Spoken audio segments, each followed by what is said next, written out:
मैं इसके अंदर 2 ग्लास पानी डाल रही हूँ और इसको मीडियम टू लो फ्लेम में रखूँगी।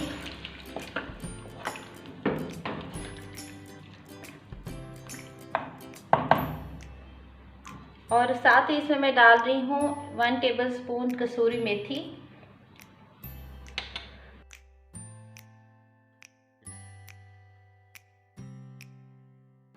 इसको मैं आधे घंटे के लिए कवर करके मीडियम टू लो फ्लेम में पकाऊंगी ताकि अरबी भी अच्छे से गल जाए।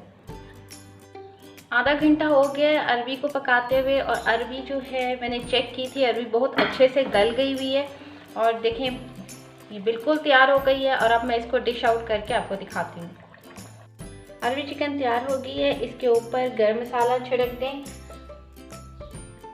और इसको मैं गार्निश कर रही हूँ अदरक और सब्ज़ मिर्च के साथ। अरबी चिकन को गार्निश कर लिया है मैंने सब्ज़ मिर्च और अदरक के साथ। अदरक का टेस्ट इसमें बहुत ज़बरदस्त लगता है। आप भी इस रेसिपी को ट्राई करें। मुझे उम्मीद है कि आपको मेरी ये रेसिपी पसंद आएगी और अगर आपको ये रेसिपी अच्छी लगे तो इसको अपने दोस्तों और फैमिली मेम्बर के साथ ज़रूर शेयर करें। मुझे अपनी दुआओं में याद रखें। Take care. अल्लाह हाफ़िज़।